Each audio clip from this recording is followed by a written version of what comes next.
క్రీస్తు ప్రభునందు ప్రియ సహోదరి సహోదరులారా, మనము తపఃకాలంలో 4వ ఆదివారంలో ఉన్నాం.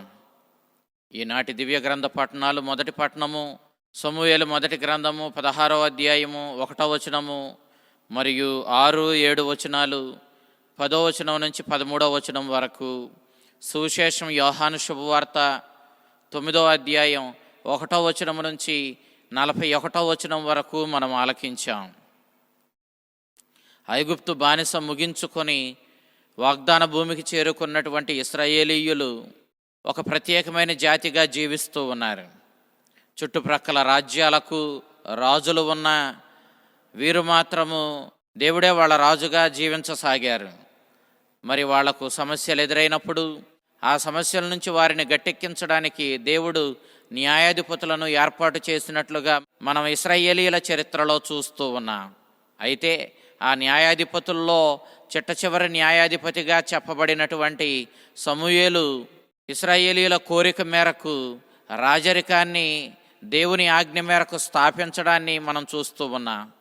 ఇశ్రాయేలీయులకు మొదటి రాజుగా సౌలు రాజును సమూయేలు ప్రవక్త ఏర్పాటు చేయగా, క్రీస్తు పూర్వం 1030వ సంవత్సరంలో సౌలు రాజు ఇశ్రాయేలు సామ్రాజ్యానికి రాజు అయ్యాడు. అయితే సౌలు అవిధేయతతో తన రాజరికాన్ని పోగొట్టుకున్నాడు. తరువాత దేవుడు ఈశాయి వంశానికి చెందినటువంటి దావీదును రాజుగా ఎన్నుకోవడాన్ని మనం చరిత్రలో చూస్తూ ఉన్నాం. ఈనాడు ఎప్పుడైతే సౌలు రాజు దేవునికి అవిధేయతను చూపించాడో, తన రాజరికపు ఆ హక్కును పోగొట్టుకున్నాడో, దేవుడు సమూయేలును పిలిచి, నీవు ఎద్దు కొమ్ములో ఓలీవు తైలాన్ని, క్రిస్మ తైలాన్ని తీసుకుని వెళ్ళి ఈశాయి కుమారుల్లో ఒకణ్ణి ఇశ్రాయేలు సామ్రాజ్యానికి రాజుగా అభిషేకించమని ఆజ్ఞాపించాడు. సౌలు రాజుకు భయపడుతూనే సమూయేలు ప్రవక్త దేవుని ఆజ్ఞ మేరకు ఈశాయి ఇంటికి వెళ్ళాడు. ఈశాయి తన 7 కుమారులను కూడా సిద్ధపరచి సమూయేలు ప్రవక్త ముందుకు తీసుకుని వచ్చాడు. మొదటిగా పెద్ద కుమారుడైనటువంటి ఎలియాబు ప్రవక్త ముందుకు వచ్చినప్పుడు సమూయేలు ప్రవక్త ఆ న్యాయాధిపతి ఆయన్ను చూచాడు. అయితే అతని కండలు దీరిన ధీరత్వానికి, అతని వడల సౌందర్యానికి ముగ్ధుడై దేవుడు ఇతన్నే ఇశ్రాయేలు సామ్రాజ్యానికి రాజుగా ఎన్నుకున్నాడని భావించాడు. కానీ దేవుడు, నేను అతన్ని ఎన్నుకోలేదు, మీరైతే బాహ్యంగా చూచి నిర్ణయాలు తీసుకుంటారు, నేను ఆంతరంగికంగా వాళ్ళ హృదయాలను చూచి నిర్ణయిస్తానని చెప్పి ప్రభు తెలియజేయడాన్ని మనం చూస్తూ ఉన్నాం. క్రిస్మ తైలాన్ని లేవియ కాండం 8వ అధ్యాయం 12వ వచనం చూసినప్పుడు ప్రధాన అర్చకుణ్ణి అభిషేకించడానికి వాడిన తైలంగాను, ఈ ఒలీవు తైలం, ఈ క్రిస్మ తైలాన్ని ప్రధాన అర్చకుడైనటువంటి అహరోనును అభిషేకించడానికి వాడిన తైలంగా మనం చూస్తూ ఉన్నాం. సౌలు మహారాజును కూడా ఈ తైలంతోనే అభిషేకించినట్లుగాను, అటు తరువాత రాజులనందరినీ ఈ ఒలీవు తైలం, ఈ క్రిస్మ తైలంతో అభిషేకించినట్లుగా మనం చూస్తూ ఉన్నాం. దావీదు మహారాజు కూడా ఈ క్రిస్మ తైలంతోనే అభిషేకించబడ్డాన్ని మనం చూస్తూ ఉన్నాం. సువిశాల ఇశ్రాయేలు సామ్రాజ్యానికి అతడు రాజు అయ్యాడు. తండ్రి 7 కడగొట్టువాడు కదా, వీడిని దేవుడు ఎన్నుకొని ఉండడు అన్నట్లుగా అతన్ని గొర్రెలు కాచుకునేటటువంటి ఆ ప్రదేశంలోనే వదిలిపెట్టాడు. 7 కుమారుల్ని దేవుడు తిరస్కరించినప్పుడు సమూయేలు ఆశ్చర్యపోయి ప్రభువుని అడగగా, ఇదిగో ఈశాయి చెబుతూ ఉన్నాడు, ఇంకా కడగొట్టువాడు ఒకడు ఉన్నాడు, అతని పేరు దావీదని చెబుతూ ఉన్నాడు.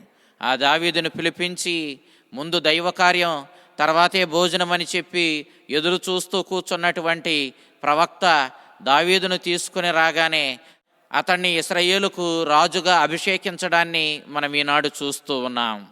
ఈ దావీదు రాజరికం 500 సంవత్సరాలు కొనసాగింది. బబిలోనియా ప్రవాసానికి యూదులు తీసుకొని పోబడినటువంటి ఆ సందర్భంతో దావీదు వంశస్థుల రాజరికం అంతమవ్వడాన్ని మనం చూస్తూ ఉన్నాం. అయితే మెస్సియా కాలం వరకు కూడా దావీదు వంశస్థులు ప్రత్యేకంగా మనకు కనిపిస్తూనే ఉండడాన్ని మనం చూస్తూ ఉన్నాం. మెస్సయాకు సాకుడు తండ్రి అయినటువంటి యోసేపు దావీదు వంశానికి చెందినవాడని పవిత్ర గ్రంథంలో మనం స్పష్టంగా తెలుసుకుంటూ ఉన్నాం. ఈ మెస్సయ్య దేవునిచే ఎన్నిక చేయబడిన ఇశ్రాయేలు జాతికి, అటు తరువాత సమస్త మానవాళిని దేవుని వద్దకు నడిపించి దేవుని బిడ్డలుగా మార్చే ఈ కార్యానికి ఎన్నుకోబడ్డాడు. అటు ఎన్నిక చేయబడిన ఇశ్రాయేలీయులకు, ఇటు సమస్త మానవాళికి దేవుని రక్షణను అనుగ్రహించే రక్షకుడిగా ఈ లోకానికి అరుదించడాన్ని మనం చూస్తూ ఉన్నాం. ఈ దావీదు అభిషేకం పొందిన తరువాత దేవుని ఆత్మచేత నింపబడి సువిశాల ఇశ్రాయేలు రాజ్యాన్ని దేవుని శక్తితో 40 సంవత్సరాలు సురక్షితంగా సుభిక్షంగా పాలించినట్లు, ఇశ్రాయేలీయుల శత్రువులనందరినీ తన కాలి కింద అదిమి ఉంచగలిగినట్లు దేవుడే ఆ విధంగా దావీదుకు సహాయపడినట్లుగా మనం చరిత్రలో చూస్తూ ఉన్నాం. ఈనాటి సువిశేషాన్ని మనం చూసినప్పుడు యెరూషలేము నగరంలో జరిగిన ఒక అద్భుతాన్ని యోహాను సువార్తకారుడు ఎంతో నాటకీయంగా మనకు వర్ణించి చెప్పడాన్ని మనం చూస్తూ ఉన్నాం. పుట్టుగుడ్డివాడు స్వస్థతను పొందాడు. యేసుక్రీస్తు ఈ పుట్టుగుడ్డివాడికి శారీరకమైన స్వస్థతనిచ్చి, వాడి కంటికి వెలుగునిచ్చి, ఆ కళ్ళతో వాడు చూడగలగడం, అంగవైకల్యాన్ని అధిగమించడం చేయడం మాత్రమే కాదు, వాడికి విశ్వాసపు వెలుగును కూడా ప్రసాదించి వాడి జీవితాన్ని ధన్యం చేయడాన్ని మనం ఈ అద్భుతంలో చూస్తూ ఉన్నాం. మేము స్పష్టంగా చూడగలము అనుకుంటున్నటువంటి ఈ పరిసయ్యులు, మతాధికారులుగా ఉంటున్నటువంటి జ్ఞానం కలిగినటువంటి ఈ అహంకారులైన పరిసయ్యులు చూడగలుగుతున్నామంటూనే సామాన్యుడిగా కనపడుతూ మానవాళి రక్షణ కోసం ఈ లోకానికి రక్షకునిగా వెలుగుగా అరుదించినటువంటి ఆ దైవ కుమారుణ్ణి వీళ్ళు గ్రహించలేకపోవడం, నిజంగా వీరు చూడగలుగుతున్నామని చెప్పుకుంటున్నటువంటి గ్రుడ్డితనాన్ని కలిగి ఉన్నారు. వారు లోకరక్షకుణ్ణి, ఆ మెస్సయ్యను గుర్తించలేకపోయారు. తద్వారా చూడగలుగుతున్నామనే గర్వంతోనే వాళ్ళు నిజమైన రక్షకుణ్ణి విశ్వసించి అతని రక్షణానుగ్రహాలు పొందలేని గ్రుడ్డితనాన్ని కలిగి ఉండడాన్ని మనం ఇక్కడ గమనిస్తూ ఉన్నాం. ఎన్నో సంవత్సరాలుగా ఎదురు చూసిన ఆ మెస్సయ్య వారి మధ్యకు వచ్చినప్పుడు వారు ఆయనను తిరస్కరించారు, వారి గుడ్డితనాన్ని ప్రదర్శించారు. తద్వారా ఆయన తీసుకొచ్చినటువంటి ఆ రక్షణ బహుమానాన్ని, ఆ వెలుగును తిరస్కరించి చీకటిలోనే ఉండిపోయారు. తద్వారా వారే నిజమైన గురుడితనాన్ని కలిగి ఉన్నారన్న విషయాన్ని ఈ అద్భుతం మనకి స్పష్టంగా తెలియచేస్తూ ఉంది. క్రీస్తు ప్రభు తన శిష్యులతో యెరూషలేమునకు వచ్చినప్పుడు దేవాలయం వెలుపల పుట్టిగుడ్డివాడిని చూచారు. యేసు ప్రభు శిష్యులు యేసు ప్రభుని వీడు పుట్టుగుడ్డివాడుగా ఉండడానికి వీడి పాపమా లేక వీడి తల్లిదండ్రుల పాపమా, ఏది కారణము అంటూ ప్రభుని ప్రశ్నించారు. యూదుల్లో ఈ అపనమ్మకం ఒకటి ఉండేది. ఎవడు ఏ అంగవైకల్యం పొందినా, ఏ సమస్యను పొందినా, పేదరికంలో ఉన్నా, ఏ దయనీయమైన స్థితిలో వాడు జన్మించినా దానికి కారణం అయితే వాడి పాపమన్నా అయి ఉండాలి, లేదంటే వాడి పూర్వీకుల పాపమైనా దానికి కారణమై ఉండాలి. పాపం వల్లే ఈ దుస్థితులు ఎవరికైనా వస్తాయి అని చెప్పి వాళ్ళు భావించేవాళ్ళు. కాబట్టి ఈనాడు యేసు ప్రభు శిష్యులు ఈ ప్రశ్న అడగడంలో ఏ ఆశ్చర్యమూ లేదు. కానీ ప్రభు ఈనాడు వాడి పాపం వల్లనో, వాడి పూర్వీకుల పాపం వల్లనో వాడు ఈ దయనీయమైన పరిస్థితిలో లేడని, ఆ విధంగా ఒకడు దయనీయమైన పరిస్థితిని పొందడానికి కారణం వాడి పాపమో లేక వాడి పూర్వీకుల పాపమో అని అనుకోవడం తప్పని చెప్పి ప్రభు ఇక్కడ సరిచేస్తూ ఉన్నాడు. అయితే వీడికి ఈ గుడ్డితనం ఎందుకు వచ్చిందంటే దేవుని మహిమార్థమే వచ్చింది అన్నాడు. ఈ అంగవైకల్యము దేవుని మహిమపరచడానికి వచ్చింది అనడంలో అర్థం వీడి అంగవైకల్యం వల్ల, ఈ పుట్టి గుడ్డితనం వల్ల ఈనాడు వీడు ఆ మెస్సయ్య నుండి, ఆ లోకరక్షకుడి నుండి స్వస్థతను పొందగలుగుతాడు. వీడి ద్వారా, వీడు పొందిన ఈ స్వస్థత ద్వారా అజ్ఞానంతో క్రీస్తుని తిరస్కరిస్తున్నటువంటి అనేక మందికి వీడు క్రీస్తుని ప్రకటించడానికి, క్రీస్తుని శక్తిని వెల్లడి చేయడానికి, తద్వారా అతడే మెస్సయ్యని వారు గ్రహించడానికి వీడి గుడ్డితనం కారణమవుతుంది. కాబట్టి వీడి గుడ్డితనం దేవునికి మహిమను చేకూర్చే రీతిలో పరిణమిస్తుంది అని చెప్పి ప్రభు వెల్లడి చేయడాన్ని మనం ఇక్కడ చూస్తూ ఉన్నాం.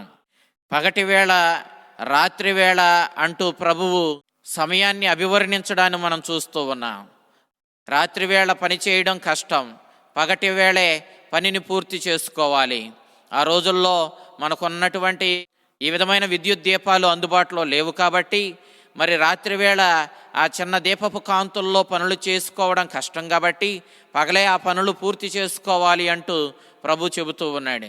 ఇక్కడ పగటి వేళ అనగా పరలోక తండ్రి యొక్క చిత్తాన్ని నెరవేర్చడానికి లోకరక్షకుడిగా మెస్సయ్యగా అరుదించిన క్రీస్తు ఆ తండ్రి అప్పగించిన పనిని పరిపూర్తి చేయడం పగటిపూట జరిగే కార్యమని, అనగా క్రీస్తే ఈ లోకానికి వెలుగై ఉన్నాడని, క్రీస్తు ఈ లోకంలో ఉండి ఆ పరలోక తండ్రి అప్పగించినటువంటి ఆ బాధ్యతను నెరవేరుస్తున్నంతసేపు అతడు ఈ లోకానికి వెలుగుగా ఉన్నాడన్న విషయాన్ని ప్రభు ఇక్కడ వెల్లడి చేయడాన్ని మనం చూస్తూ ఉన్నాం.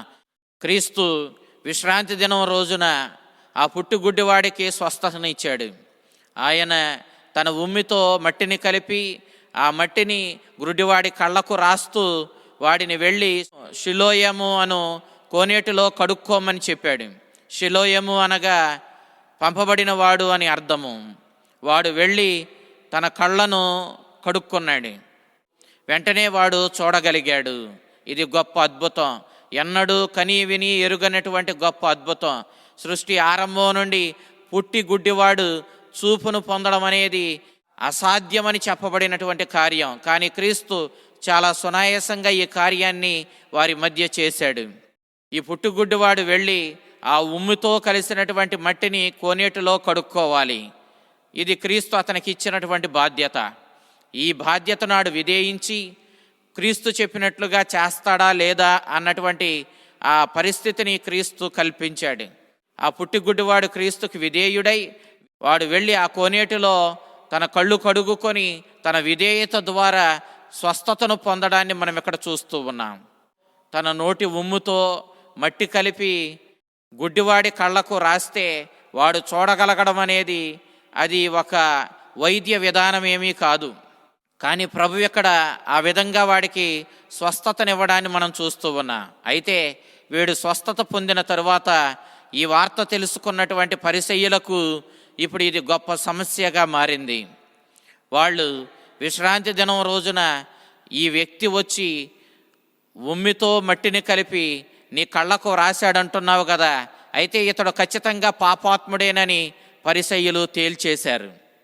వాళ్ళ దృష్టిలో విశ్రాంతి దినం రోజున ఉమ్మితో మట్టిని పిసకడం అంటే ఖచ్చితంగా పని చేయడమే.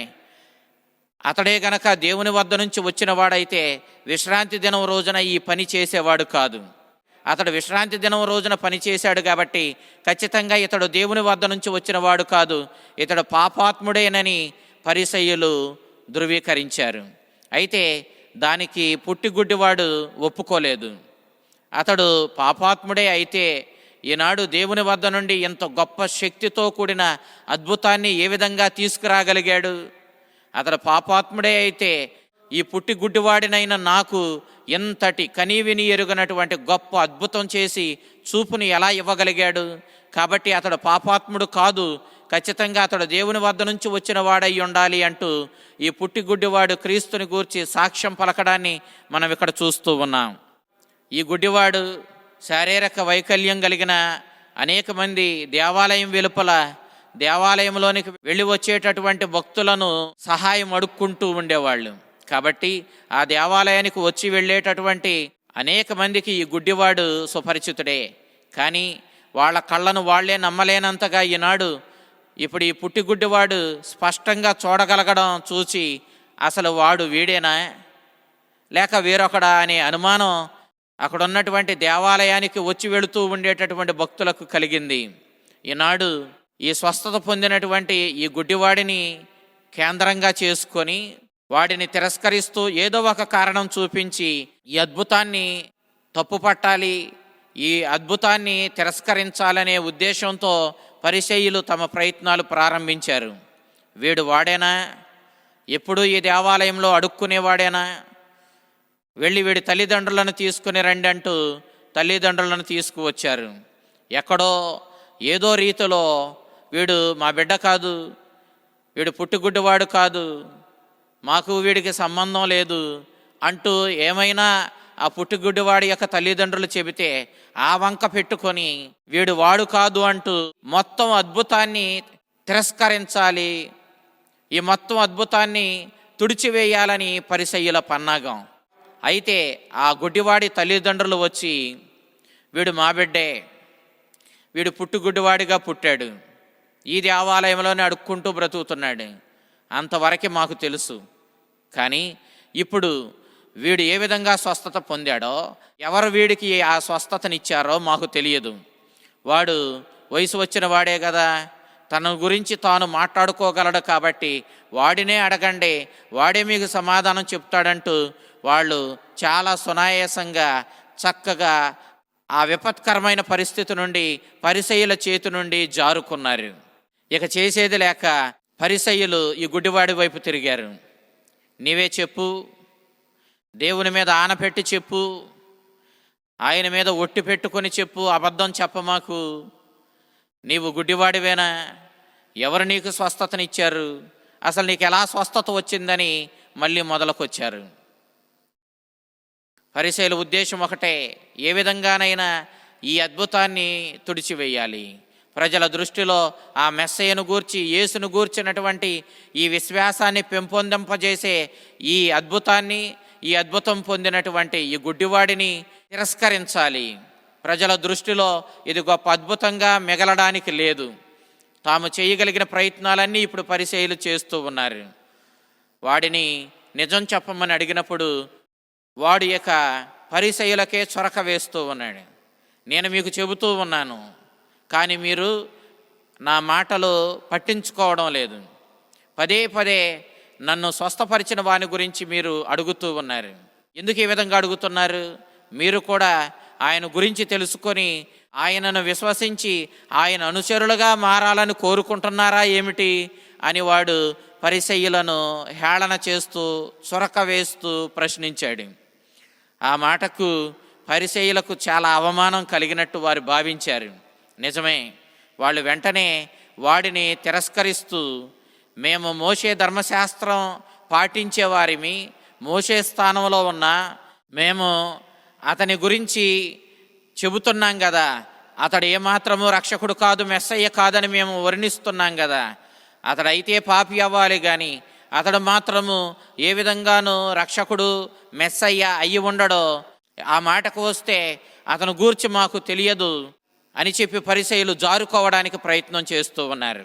ఆ సందర్భంలో గుడ్డివాడు వాళ్ళను మరలా అడుగుతూ ఉన్నాడు, ఇది ఎంత చిత్రమో, మీరు మహాజ్ఞానం కలిగిన వాళ్ళు, మోషే ధర్మశాస్త్రాన్ని వివరించేవాళ్ళు, మోషే ధర్మశాస్త్రాన్ని తూచా తప్పకుండా పాటించేటటువంటి గనులు, మరి అంతటి జ్ఞానం కలిగిన మీరు, ఇంతటి అధికారంలో ఉన్న మీరు ఆ వ్యక్తి గురించి తెలుసుకోకుండా ఉండడం, అతని గూర్చి మీకు సరైన అవగాహన లేకపోవడం చూడగలిగిన మీరు ఈ క్షణం వరకే చూడలేని నన్ను అతని గురించి పదే పదే ప్రశ్నించడం ఎంత శోచనీయము, అతని గురించి మీరు గ్రహించుకోకపోవడం ఎంత ఆశ్చర్యకరం అన్నట్లుగా ఈ గుడ్డివాడు పరిసయ్యులను తిరిగి ప్రశ్నిస్తూ హేళన చేస్తున్నాడు. ఇప్పుడు ఈ గుడ్డివాడు వేసిన చొరక గట్టిగానే పరిసయ్యులకు అంటుకుంది. అందుకే పరిసయ్యులు ఇతని మీద తిరగబడ్డారు. నీవు పుట్టుగుడ్డివాడవు, ఘోరమైన పాపము చేసి అంత దయనీయమైన స్థితిలో బ్రతికిన వాడవు, నీవు పాపివి, పాపాత్ముడవైన నీవు మాకు ధర్మశాస్త్రం గురించి, మెస్సయ్యను గూర్చి, లోకరక్షకుని గూర్చి బోధించేటంతటి వాడివయ్యవా అని చెప్పి వాడి మీద కోపగించుకొని వాడిని దేవాలయం నుండి వెలివేశారు. ఈ వార్త ప్రభువుకి తెలిసింది. ప్రభు అతన్ని కనుగొని అతని వద్దకు వెళ్ళి, ఇదిగో నీవు ఆ లోకరక్షకుడు మెస్సయ్య అయినటువంటి ఆ క్రీస్తుని విశ్వసిస్తున్నావా అని ప్రశ్నించాడు.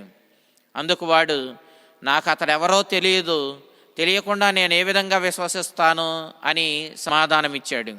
అందుకు ప్రభువు, నీ ముందున్న నేనే ఆ మెస్సయ్యను, ఆ లోకరక్షకుడను అని చెప్పి అతనికి తనను గూర్చి తాను వెల్లడి చేసుకున్నాడు.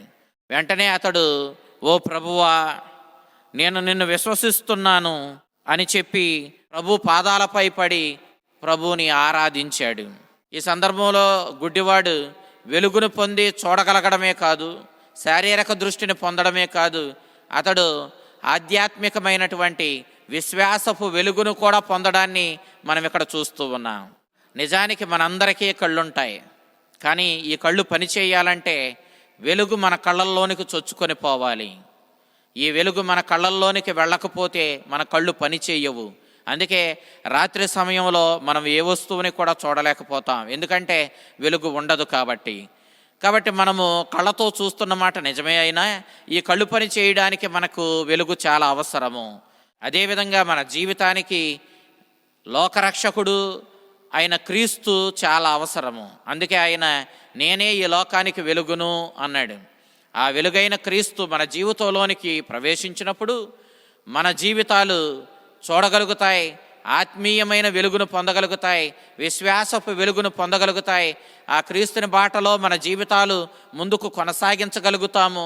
తద్వారా మన జీవితాలను రక్షణపు వెలుగుతో నింపుకొని క్రీస్తు తెచ్చినటువంటి రక్షణానుగ్రహాలు పొందుకొని మన జీవితాలను మనం ధన్యం చేసుకోగలుగుతాం. అందుకే క్రీస్తు ఈనాడు లోకానికి వెలుగును నేనేనని చెప్పాడు. ఆ వెలుగులేని మన జీవితాలు గ్రుడ్డివే.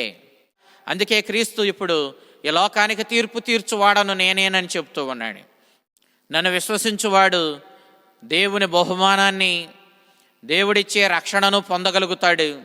నన్ను తిరస్కరించువాడు, నా యందు విశ్వాసము లేనివాడు ఆ బహుమానాన్ని పోగొట్టుకుంటాడు.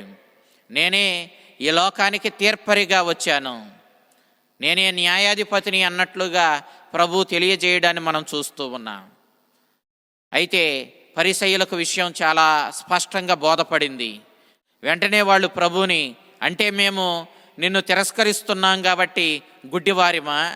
లోకానికి వెలుగైనటువంటి నీ వెలుగు మాలో లేదు కాబట్టి మేము గుడ్డివారిమా? మేము గుడ్డివారము కాదు అని చెప్పి వాళ్ళు చెబుతూ ఉన్నారు. ప్రభు అందుకే మీరు నిజంగా గుడ్డివారైనట్లయితే మీలో ఏ దోషము ఉండేది కాదు, కానీ మేము చూడగలిగిన వాళ్ళము, జ్ఞానం కలిగిన వాళ్ళము అని చెబుతూ ఉన్నారు. జ్ఞానం కలిగిన మీరు లోకరక్షకుడిగా మానవాళి రక్షణార్థం మీ మధ్యకు లోకానికి వెలుగుగా వచ్చిన ఆ రక్షకుడినైన నన్ను, ఆ మెస్సయ్యను మీరు తిరస్కరించి గొప్ప పాపం కట్టుకుంటున్నారు. దేవుడు ఉచితంగా మీకు ఆ లోకరక్షకుడను మెస్సయ్యను అయిన నా ద్వారా ఇచ్చే ఆ రక్షణానుగ్రహాలను తిరస్కరించి మీరు మీ గుడ్డితనాన్ని ప్రదర్శిస్తూ ఉన్నారు. అజ్ఞానంతో నేనే ఆ మెస్సయ్యనన్న విషయాన్ని అర్థం చేసుకొని అమాయకులకు అంత కఠినమైన శిక్ష ఉండదు, కానీ వారికి అవకాశం ఉంటుంది, కానీ మీకు ఉండదు. ఎందుకంటే మీరు మేము చూడగలము, జ్ఞానం కలిగిన వాళ్ళమని చెప్పుకుంటూ ఉన్నారు, కానీ కావాలని అహంకారంతో గర్వంతో మీరు లోకానికి వెలుగైన మెస్సయ్యను తిరస్కరిస్తూ ఎక్కువ పాపం కట్టుకుంటున్నారని చెప్పి ప్రభు ఇక్కడ స్పష్టంగా తెలియజేయడాన్ని మనం చూస్తూ ఉన్నాం. ప్రియ దేవుని బిడ్డలారా, యోహాను మనకి స్పష్టంగా చెప్తున్నాడు, క్రీస్తుని యందున్నవాడు వెలుగునందున్నాడు, జీవమందున్నాడు. క్రీస్తుని విశ్వసించుట ద్వారా వాడు పరలోక తండ్రి వాడి కోసం సిద్ధపరిచిన ఆ నిత్య జీవాన్ని సొంతం చేసుకోగలుగుతున్నాడు, ఆ బహుమానాన్ని పొందగలుగుతున్నాడు. ఎవరైతే ఈ వెలుగైనటువంటి ఈ మెస్సయ్యను, నిత్య జీవపు వెలుగైన క్రీస్తుని తిరస్కరిస్తున్నారో, గర్వంతో అహంకారంతో ఆయన్ని అశ్రద్ధ చేస్తూ ఉన్నారో, వారు ఆయన తెచ్చే ఆ నిత్య జీవపు ఆ వెలుగును జీవాన్ని పోగొట్టుకుంటున్నారు అని చెప్పి ఈ అద్భుతం ద్వారా యోహాను మనకి స్పష్టంగా తెలియజేస్తూ ఉన్నాడు. ఈనాడు దేవుని సందేశాన్ని ఆలకించిన మనము మన మధ్యకు తీర్పరిగా పంపబడిన క్రీస్తుని విశ్వసించి అతడిచ్చే బహుమానాన్ని పొందుదాం. ఆ నిత్య జీవపు వెలుగైన క్రీస్తుని మన జీవితంలోనికి ఆహ్వానించుకుందాం. ఆ ఆనందాన్ని, ఆ జీవాన్ని, ఆ వెలుగును సొంతం చేసుకుని మన జీవితాలను ధన్యం చేసుకుందాం. ఆ విధంగా మన జీవితాలను ధన్యం చేసుకుని ఆ రక్షణానుగ్రహాలు మనకు ప్రసాదించమని ప్రభువుని వేడుకుందాం. ఆ చల్లని ప్రభు, లోకానికి వెలుగైన కరుణామయుడు మీ జీవితాలలోనికి ప్రవేశించి మీలో ఉన్న సమస్త గర్వము, అహంకారం అనే చీకట్లను పారద్రోలి వినయంతో, తగ్గింపుతనముతో క్రీస్తుని విశ్వసించి ఆయన దగ్గరకు వచ్చి ఆ వెలుగును పొంది ఆ రక్షణానుగ్రహాలు పొందే అవకాశం మీకు, మీ కుటుంబాలకు ప్రసాదించునుగాక. ఆమెన్.